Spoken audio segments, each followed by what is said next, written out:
की इकसाम, कलमा की तारीफ और महमल की तारीफ। चले आए हम शुरू करते हैं।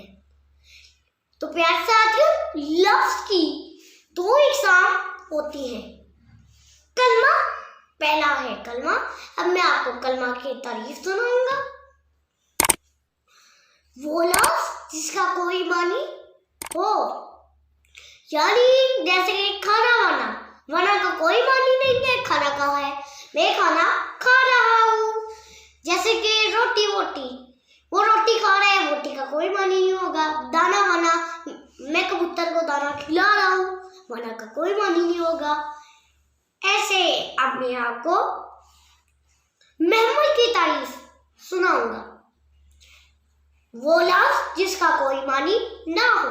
महमल की तारीफ ये है, जैसे खाना वाना, वाना का कोई मानी नहीं है, ये महमल है। और खाना उसका मानी है, वो कलमा है।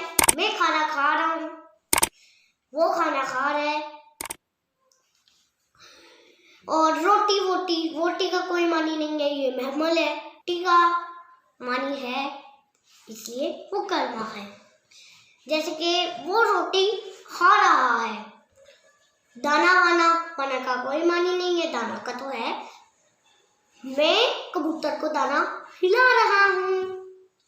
और प्यारे साथियों, मैं उम्मीद करता हूँ कि आज आप मेरे लेक्चर के बारे में जान चुके होंगे और मेरे इस चैनल को मोहम्मद रोहान के को सब्सक्राइब करें और बेल आइकन पर जरूर बटन दबाएं और मेरे साथ आगे चलें और मेरी वीडियोस को ज़्यादा से ज़्यादा शेयर भी करें। शुक्रिया।